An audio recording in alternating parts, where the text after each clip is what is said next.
vocês? Hoje eu vim gravar a proeza que meu pai fez, que é... Botem nos comentários o que vocês acham que é sem pular o vídeo, hein? Bom, gente, meu pai, pra quem não sabe, e quem será que acertou? Daqui a pouco eu vou ver nos comentários.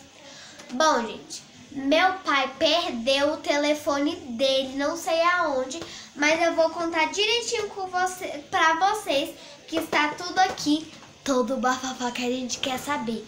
Se você gosta de fofoca igual eu, vem comigo e bora lá ver o que aconteceu. Ah, gente, e nada de pular o vídeo, senão vocês não vão saber as partes mais importantes.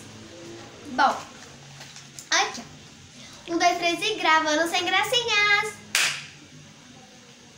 Já foi uma, né? Mas tudo bem. Bom. Ah, gente, eu vou ler aqui porque eu não sou boa de memória, ok? Bom, vamos lá. Meu pai perdeu o celular dele no posto dado na cidade de Moraes de Almeida. O caminhão dele está com problema no motor e ficou parado a 30 km para chegar em Moraes de Almeida. Os amigos Fernando e Zé Elias ajudaram a rebocar o caminhão até o Novo Progresso. Gente, o Novo Progresso do caminhão do meu pai, que está consertando, está na oficina do Marcelo. Bom, deixa eu voltar aqui onde eu estava. Aqui. Quero agradecer ao Cabo Elias e o pessoal do Exército que liberou a passagem do caminhão fora de horário por causa do problema. Gente, então foi isso que aconteceu. O bafafá de hoje com vocês, com o Fofocalizando de hoje, foi esse.